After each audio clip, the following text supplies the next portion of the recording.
Welcome to the Transforming Trauma podcast. Transforming Trauma is presented by the NARM Training Institute. I'm your host, Sarah Bueno, and I'm delighted to have you join us today. Hey, Transforming Trauma listeners.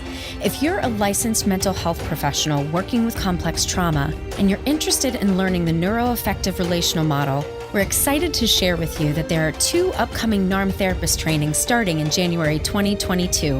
One of these trainings will be offered in an online format, and the other will be offered in person in San Francisco, California. This Level 2 NARM therapist training is designed to support mental health professionals who work with clients or populations dealing with complex trauma. Being trained in NARM, one of the first clinical models specifically designed to address ACEs and CPTSD, supports therapists to learn how to address the long-term impacts of adverse childhood experiences and complex post-traumatic stress disorder. The NARM therapist training will be taught by NARM senior faculty Brad Kammer and a team of experienced NARM training assistants. You will learn a comprehensive developmental framework and clinical approach. As you're learning and integrating NARM, you will receive individualized support from this team of skilled, passionate, and supportive trainers. If you're interested in this training, we encourage you to register now to reserve your spot. For more information and to register, please visit www.narmtraining.com/schedule. We look forward to you joining our growing international NARM community and are inspired to work with you to bring NARM to your clients and communities in order to transform trauma. Today's guest is Dr. Martin Lemon. Dr. Lemon is a clinical psychologist practicing in Chicago's western suburbs for more than 25 years. He has a special interest in the psychology of men and male identity. Beginning in 2006, Dr. Lemon developed a specific approach for group psychotherapy with men that he continues to refine in light of insights on developmental trauma that are emerging through his training in the neuroaffective relational model. Please enjoy Brad Kammer's conversation with Dr. Martin Lemon. Well, welcome, Martin, to Transforming Trauma. So excited to have this conversation with you. You and I have known each other now for several years, and it's funny, I never really knew so much about the work you did with men and men's groups, and we were in a training together recently, and I heard you sharing about it, and I was just so inspired by the work. And first of all, great opportunity for you and I just to talk a little bit more. I always enjoy our conversations. But really the main intention is to understand this really powerful work that you're bringing to men in your community and wanting to know more about how NARM weaves into it, complex trauma, and anything else you'd like to share with our listeners. So welcome.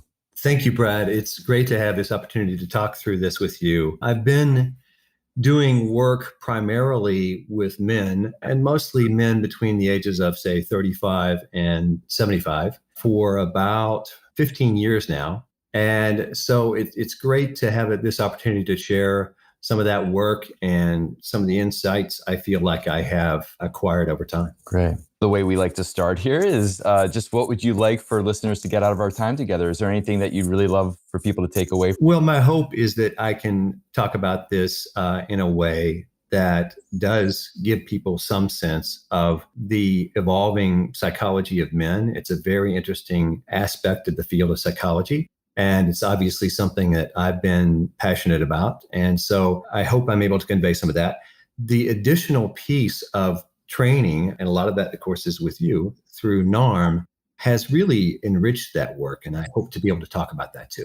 Great. Maybe a good place to start is just what got you into the men's work. I know you're a psychologist, but maybe giving listeners a little understanding of your trajectory and what brought you into this field and to your specialty. Yes, I was just a newly minted psychologist with a new degree back in the early 90s. And I was invited by a colleague to attend a talk in Chicago here, given by a guy named Ronald Levant, Levant. The title of his talk was Normative Male Alexithymia.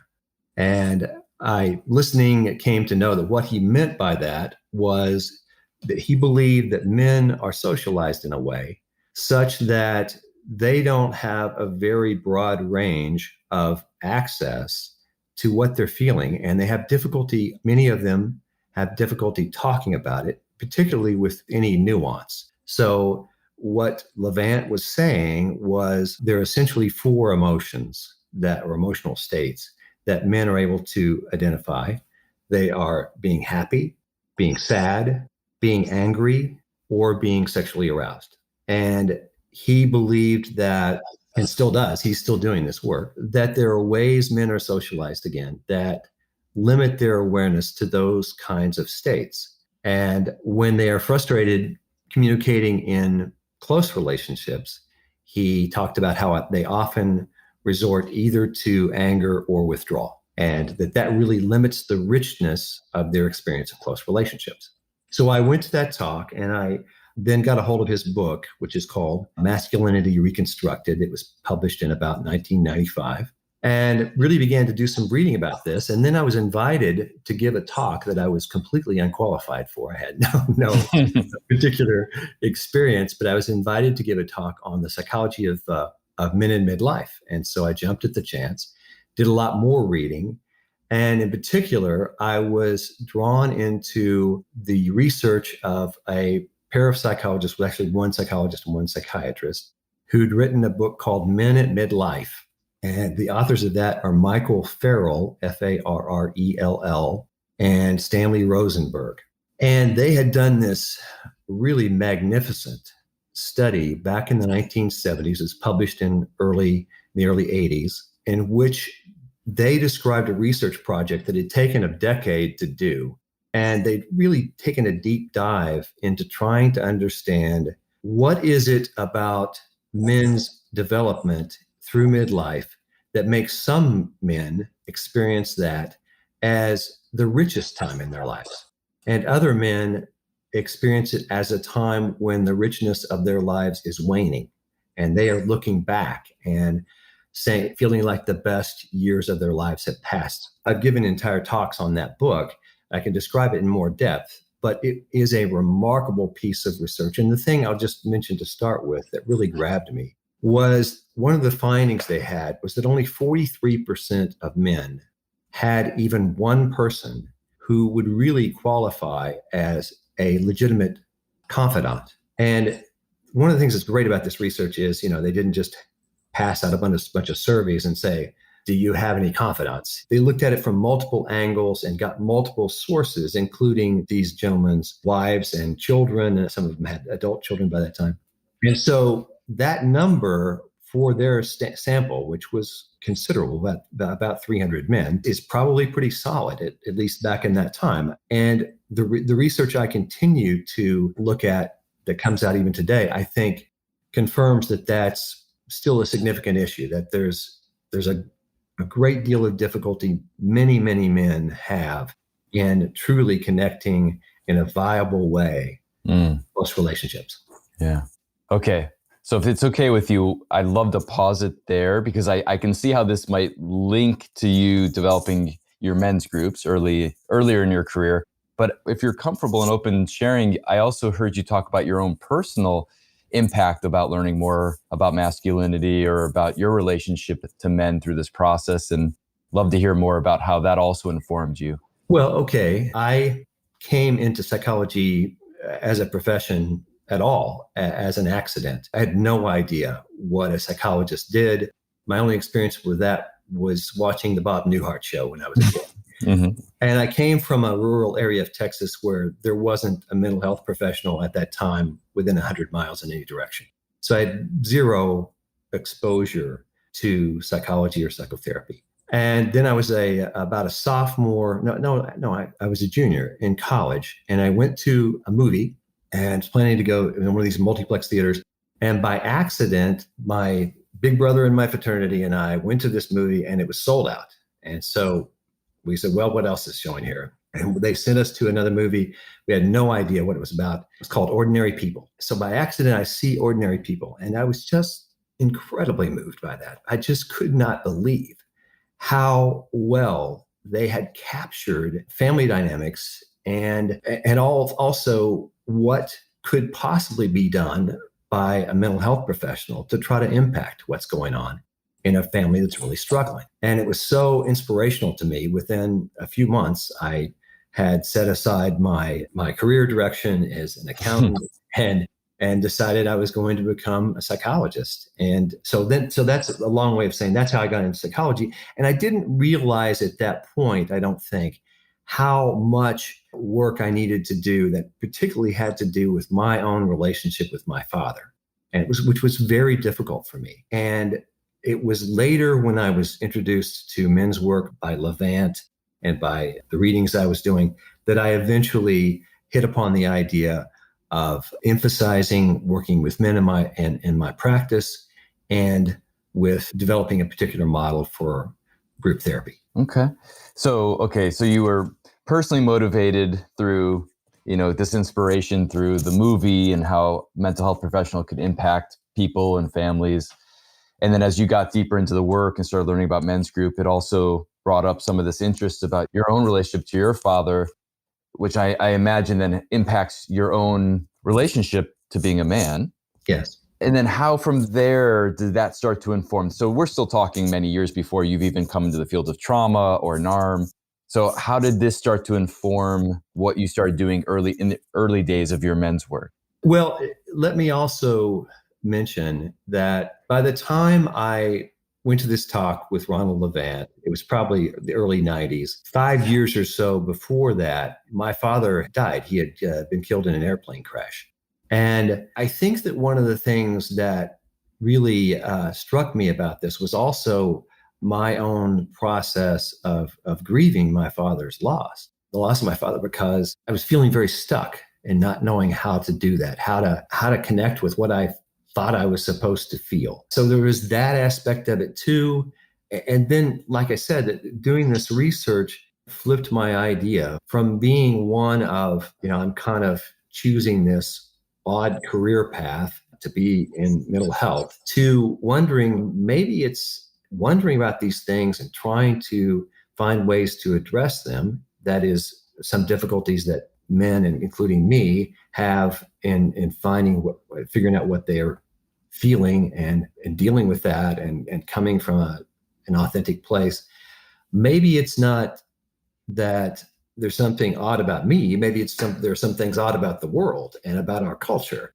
And so all of that was going on through a period of the 90s and early 2000s. And then it led to me taking a plunge in developing a new way to do group therapy. So I'm curious about this piece about the culture. What were you starting to see about the culture, about our world that was impacting men? One of the things is that I came to appreciate through a lot of reading and then through just a lot of my own reflecting and doing work with men in psychotherapy, I came to appreciate that men tend to experience their relationships with each other. They can experience those in a deep, heartfelt, emotional way, but they are largely based really on a sense of loyalty to each other and subtle signals they have in expressions and gestures and in things that are said that say, we are loyal to each other or not. And that's the bonding, the nature of a lot of male sense of being bonded in a significant relationship with each other.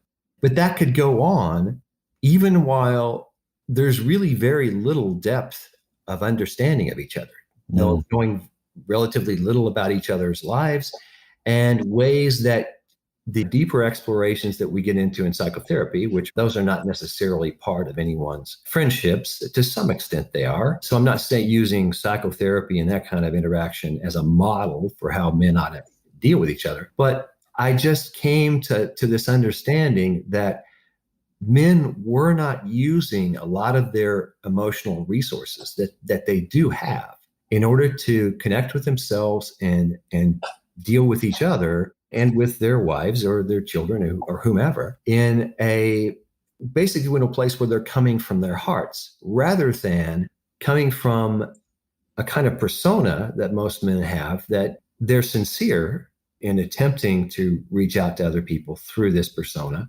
but it's very limiting and they don't realize it. We talk in NARM about differentiating between internal states and behaviors.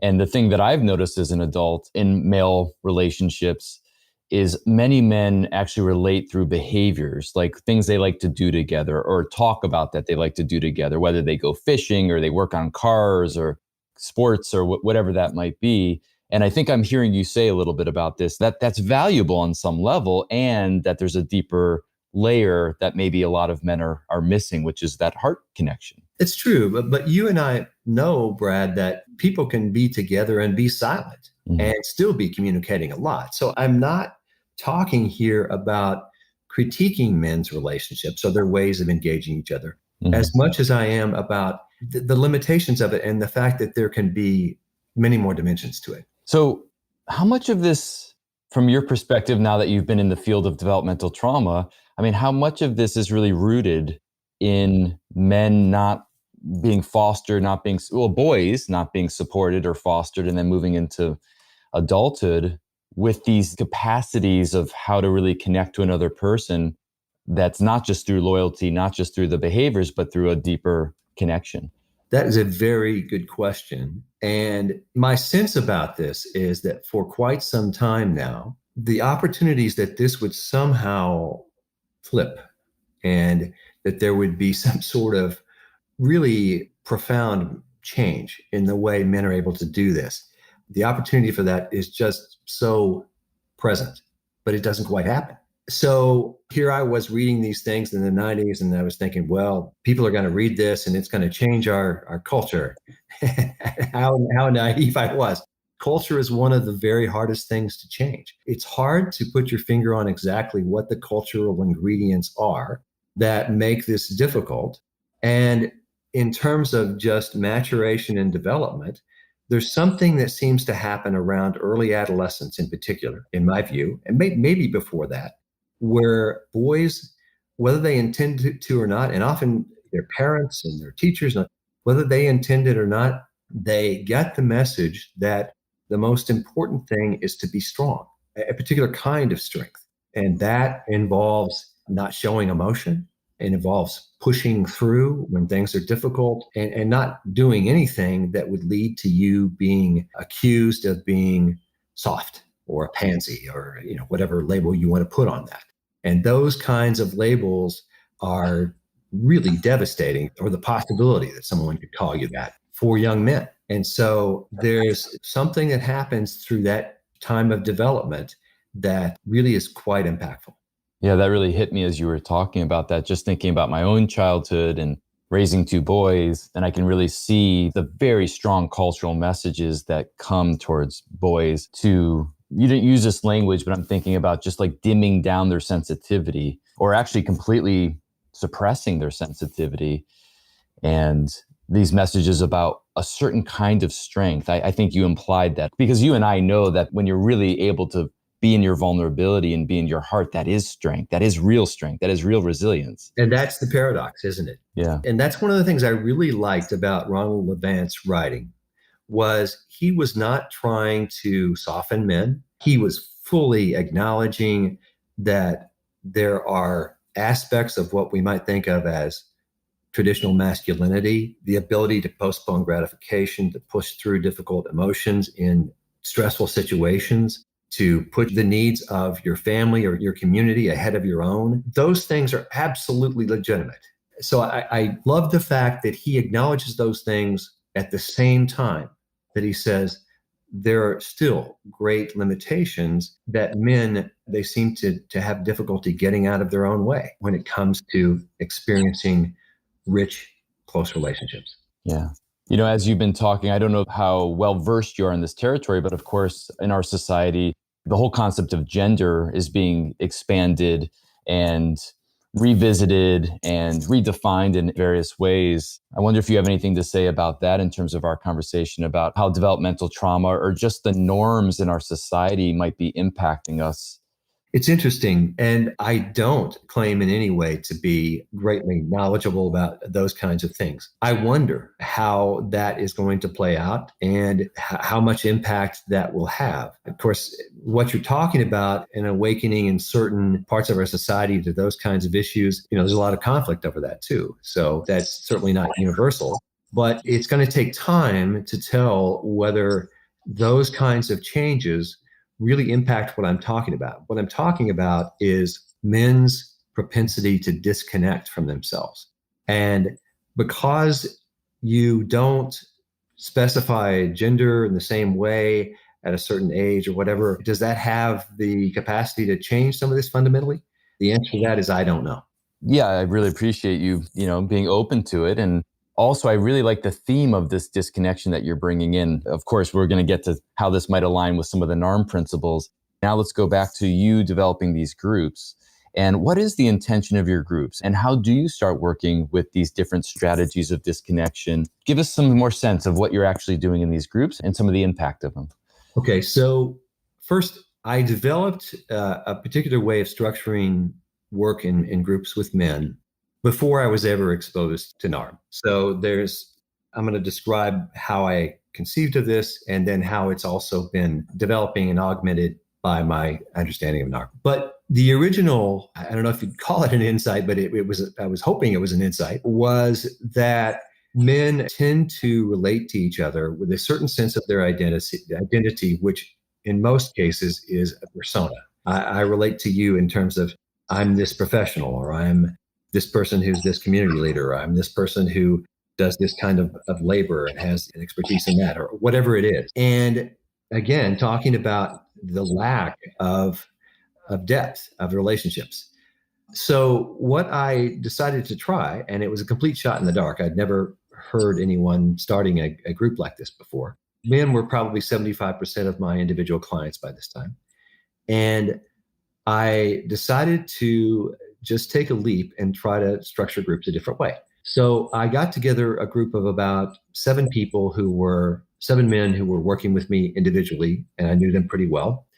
And I said, I'd like to invite you to be part of a men's group. And the idea behind the men's group would be that oftentimes we, as men, we don't relate to each other except through a kind of mask that we have on. And so what if in this group, I introduced each of you 7 guys to each other in great depth? If everyone knew this going into the group from the start, if I told everyone, okay, I'm going to take about 15, 20 minutes, and I'm going to say, okay, this is John, and this is his age, and this is his occupation and his circumstances.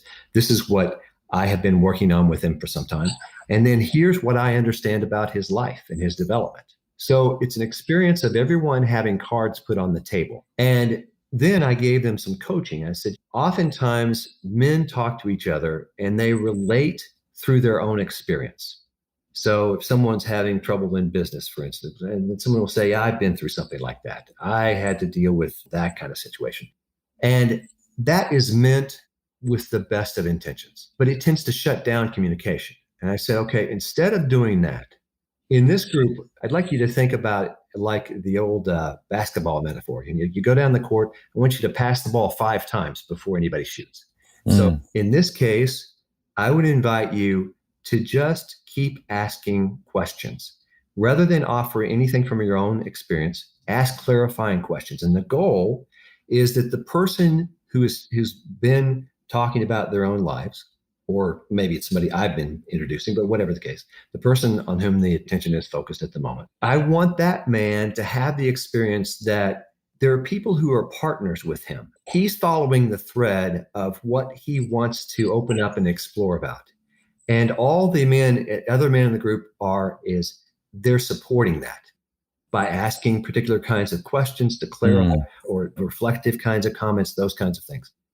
And it's fine for you ultimately to get to a place where you offer your own reflections or advice, but try to be sure to ask plenty of questions and give that individual a deepened experience of opening up before you do any of that. And the reason is, if you do eventually offer feedback or advice, you're probably going to be able to offer much better feedback because you know more, and it's more likely to be received because this person feels like you know more. Yeah, it seems really profound. I have experiences in men's groups, and the group that I was in for the longest period of time was much more of an encounter group. And the sense was that we were there to challenge each other in a certain way. There was a lot of moments of connection, but what was missing, I think, is this curiosity that you've brought in, that it's okay to challenge people once you are connected. Once you have that curiosity, understand more about their experience, then the challenges or the confrontations might be much more attuned to actually where they are, as opposed to what you might think they need to do or should do. Exactly. And I found that just almost all of the men I've worked with in the past 15 years in my groups would have said they never envisioned themselves being in a men's group or any kind of psychotherapy group. And then they experience it. Not everyone. There's some people who do find it's not for them, but the majority of them certainly find that it's a different way of relating to people. And it's as if they're unburdened by the reputation or the sense of themselves that they've been trying to hold up, and they didn't realize how much a burden that created. Yeah. Do there tend to be themes? I mean, like, are there things that the men are saying that they're not able to process with their spouses or with their friends that ends up becoming kind of the territory that you explore together? Or can it be really anything? It can be anything, but the theme that we tend to gravitate back to is just this basic distinction between how I try to present myself and what it means to be authentic, or at least a closer approximation of that. So I'm curious, you said that you started these groups before you came into learning about NARM, even though I'm actually hearing a lot of alignment already with the focus on intentionality and curiosity. But how has NARM helped evolve the work that you're doing in the groups? Well, in several particular ways, but they're subtle. I don't think that the men in my group would say, wow, he's doing things completely different today than he was. But for one thing, I often start the group by saying, okay, I invite all of you guys to think what you would like for yourselves from this group today. And I just offer a few supportive comments that that's a really good way of you aligning yourself, not just in terms of, okay, am I self-conscious, or am I going to be afraid that I'm saying too much or too little, all those kinds of things. See if you can set those things aside and be clearer about what is it you would like for yourself. And certainly, there are times when people are just confused. They don't know what to do with that. But over time, there's a kind of modeling that they do for each other, and it helps them get on track. So that's one thing. Another thing is in my interventions in the group, which in my own training in how to do group therapy, one of the rules of thumb tended to be that the less that's said by the group therapy leader, the better. It's probably a group if you said very few things. But of those few things that I do say, I find as a result of my training in NARM that I am much less likely to sort of jump on a bandwagon and try to support some positive aspect of something that someone's talking about. I'll give a recent example. There was about 3 groups ago, there was a guy who was talking about, he works for a big corporation, and he was talking about a very difficult situation he had come into. He had been part of a project where this corporation was pitching business to another big company. And he, at some point, was examining this whole proposal. And he said to himself, there's things here that we're not going to be able to make good on that. And he spoke up then to his superiors and stuck his neck out in a way and made these points in a very cogent way. And it stopped him dead in the tracks. And they had to recalibrate and say, okay, we're going to have to do this differently. So he was talking about this, and one of the other group members was really taken by his courage and really wanted to support that aspect of it. And the group developed in an interesting way from that point. And my sense was, and I offered a few comments at various times, was that it was more important to stay on the thread of what is this guy's experience, not helping him divide the good things he did from the bad things he did, or the strong from the weak, but just to stay with him through that. And I think that he had a deeper experience as a result of that. Yeah, it's a really nice example. Holding the complexity of it as opposed to choosing one side to promote. Exactly. And it also conveys a kind of faith you have that the person, if they're given support and genuine support, there's an awful lot that people can do with that. There's a different kind of exploration they can do within themselves. Yeah, I mean, we use the word agency in NARM, of course, and it's about a certain kind of trust that even if they make a decision that happens to be quote unquote the wrong decision, we're trusting that they will be able to stay connected even as the consequences emerge. And there's another level to it that I'm sure that these men that you've put together in this group will also be there to support him, even if this whole thing ends up, imploding on him. And it's actually what I'd like to talk about at some point, but just about the community building aspect of it, of having people that actually have your back. I mean, you talked about your own challenges with your father. I had, I think, similar challenges with my father, not really feeling like I had adult men, or my father that really had my back in that way. And to be in an environment where you actually have other men that are holding you in that way, it just seems, again, very powerful. I think it's a very powerful experience and a rare experience. Yeah. One of the most profound experiences I had before doing these groups with regard to connection with men was actually my college fraternity experience. And I'm still good friends with those guys, and that bond is real, but it's the same thing. And in a lot of ways, there's not a lot of depth of knowledge that I know about a lot of those guys. And I'm certainly not knocking what that experience was like. And that bond is real. I feel it. Yeah. I mean, you had the experience of the fraternity. I think some men go into the military and have those lifelong bonds. But again, they're loyalty bonds, as you mentioned before, but not necessarily on this deeper connection. Yes. And what escapes most men is that there is a lot of richness they can find by opening up, and which is not the same thing as weakness, as you and I are both confirming. You have the dual awareness in a close relationship. One is following the thread of what you need to talk about, and the other is, how am I being received? And is this person really staying with me? And to the extent they can, or that they do, that relationship deepens. But there's so little experience, except under special circumstances, that men tend to have with that. Yeah, I think that's important to highlight, of how rare this really is in our society, and what a gift for these. I mean, I'm sure when they come to see a psychologist, they're not thinking about this invitation that's going to come at some point that's going to completely revolutionize their life. And that's why I wanted to have you on. I really wanted us to be able to learn from you, and just to get a sense of how you're doing this. I have another personal question. Again, you're welcome to answer or not answer. But one of the things I've noticed, being, mental health professional, and then now as a training leader, as a training instructor, there's this interesting role between you're facilitating groups that have a lot of depth, I'm hearing, and you're a part of that. And you're not exactly a part of that. And I wonder how that is for you. I have my own experience about that, but I'd be curious for you about how that is to see all this connection, and you're supporting and facilitating the connection, and you are part of the connection, and you're also not, because of the role. Well, my first answer to that question is, it's been the most rewarding thing I've done in my career. And it's intensely gratifying to support men in doing this kind of thing, and to see them make the strides that they make. I can't say enough how gratifying that is. But my role in that group is not to be a member of the group.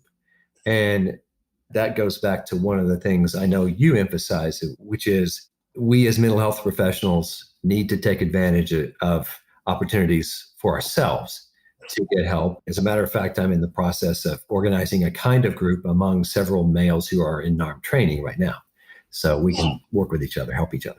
That makes a lot of sense. Then, yeah, creating a group where you can be a member as opposed to being the facilitator. Absolutely. Absolutely. But having said that, though, I learn a lot vicariously from seeing these guys interact with each other. And I see different kinds of strengths develop, which before they might have reverted to anger, or just cutting somebody off and not pursuing a relationship with them. And they stay with it in a different way. I learn a lot vicariously about a different kind of strength. It's possible to come from a place within yourself that is more settled, more genuine, more aware. It's like, another metaphor I use is a football metaphor. It's like, men oftentimes believe the greatest asset they have is determination. So it's like you're a running back and it's 4th and 1, and you're against a stacked defense. It's just who's more determined. And what the work in NARM does oftentimes is it helps people spread things out. So rather than it being 4th and 1 against a stacked defense, you're in the open field running and you've got all of these different possibilities, and it's exciting. And well, there's a lot of different kinds of emotions that can come with it, but there's a sense of being freed up because you have a different well within yourself, a deeper well within yourself of strength to draw upon. Yeah, I'm just really struck by, you've talked about strength, you talked about this determination, and that these are some of the things that end up getting amplified that then we group into this concept of toxic masculinity. And I've worked on this myself and thought about this a lot, but just of the binds that boys who grow up in cultures that are showing them that there's really one way to be a man. And it really is through this toxic masculinity.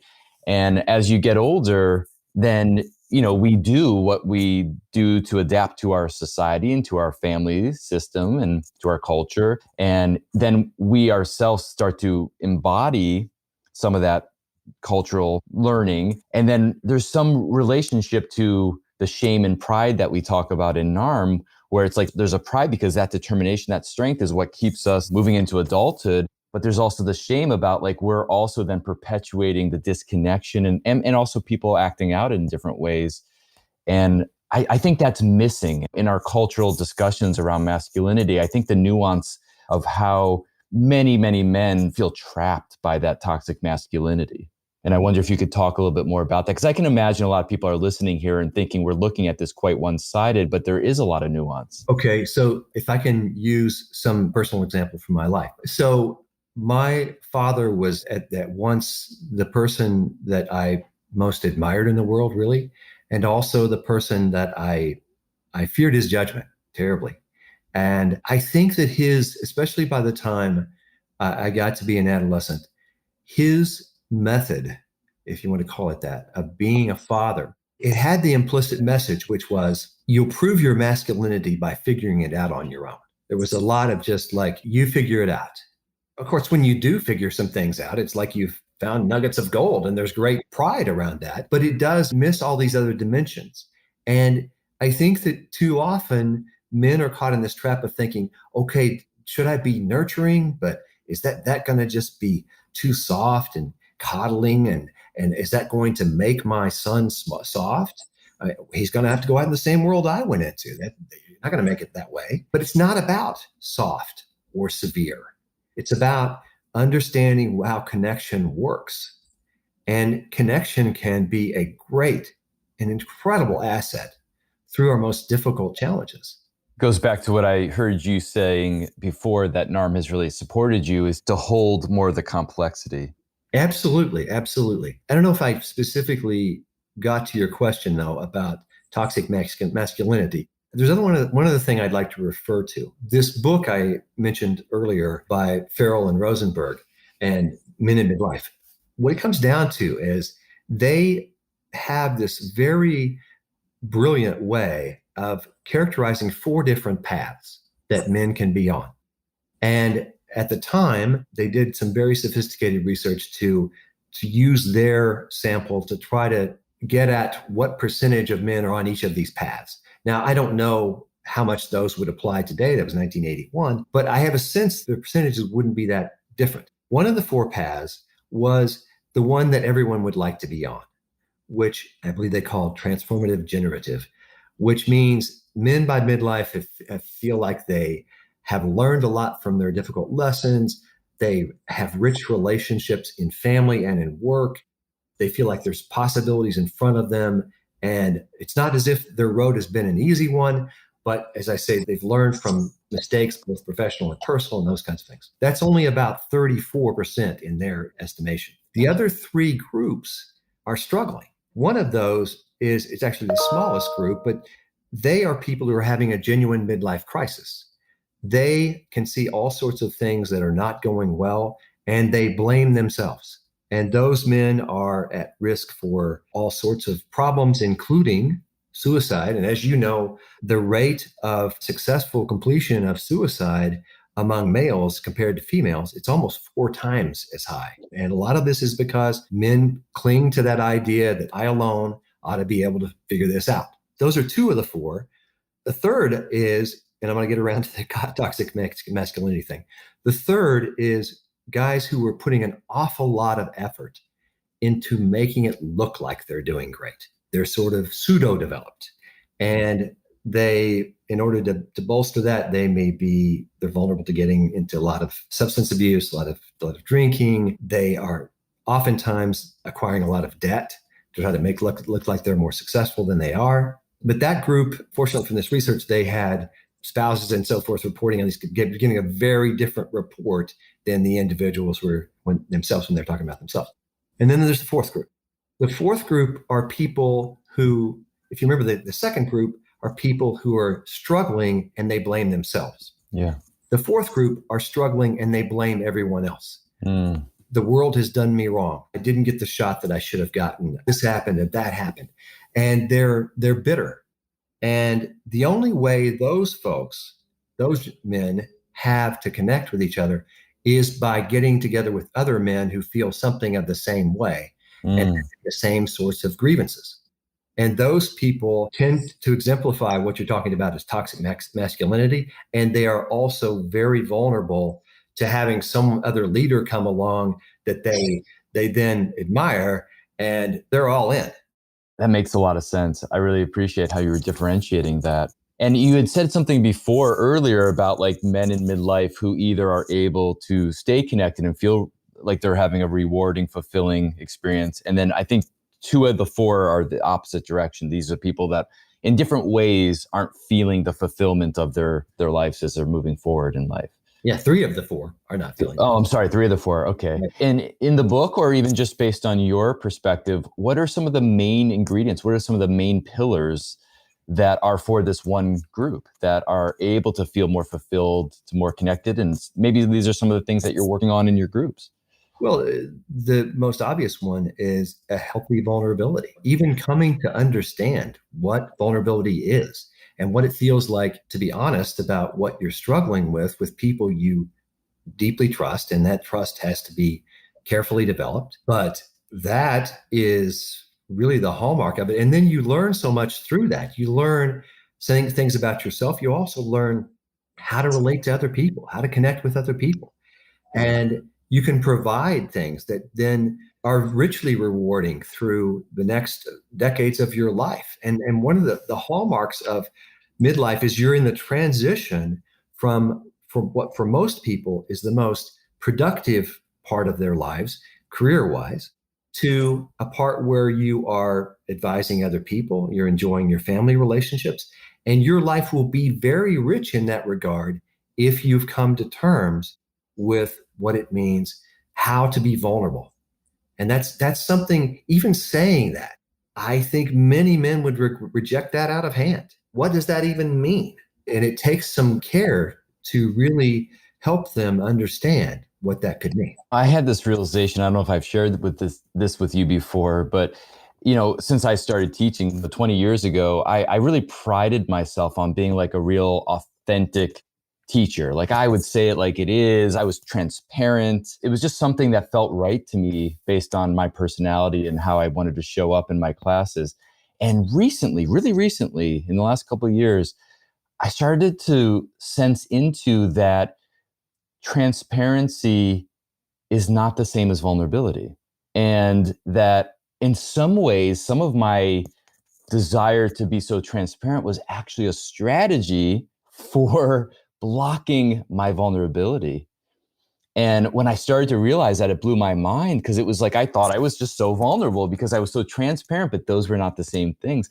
And I'm really mindful of this now in my teaching and how I show up. It's like I can feel that more. I have a lot more work to do around it. And I think some of it really plays into my own lineage, my own intergenerational trauma, and a lot of my trauma in my male lineage that I'm still working through. But it's just been so interesting to kind of feel that real subtlety of how here I was for so many years thinking I'm just out there in the world as such this vulnerable man. And in some ways, my transparency was actually a strategy of blocking that. That's a beautiful expression of that experience and insight, Brad. And I mean, to me, it just goes to show what a continuing journey it is. And there's subtleties that lead to more awareness and more capacity to be present with yourself and be present with the people you're connecting with.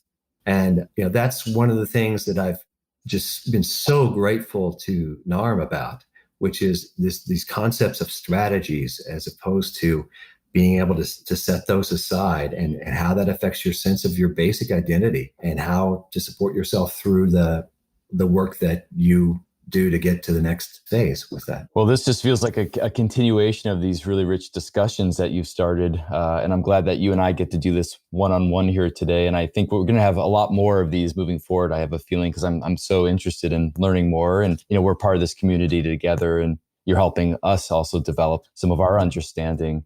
I just wonder if, as we start wrapping up here, if there's anything else left over that you'd like to share that listeners might be able to take away from what we've been talking about. No, I just appreciate your whole way of conducting this interview. I haven't done a podcast before. I was pretty anxious for the last several days, to tell you the truth. Just to be honest, to be vulnerable myself. But thank you very much for the way this has gone. I appreciate learning from you, learning with you, and your very real support. Yeah, likewise. Yeah. Thanks, Martin. Thanks so much for joining us for today's episode. To find more about our guest, check the show notes or visit us at www.narmtraining.com/transformingtrauma.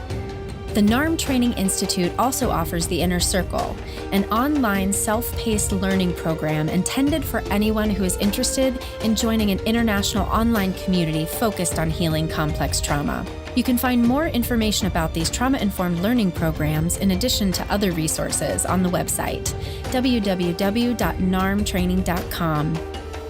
Thanks to Andrea Klunder and the Creative Imposter Studios for producing and editing, to Tori Essex for our album art, and to Brad Kammer for the creation of this podcast. We look forward to building community and connection with you and changing the world by transforming trauma.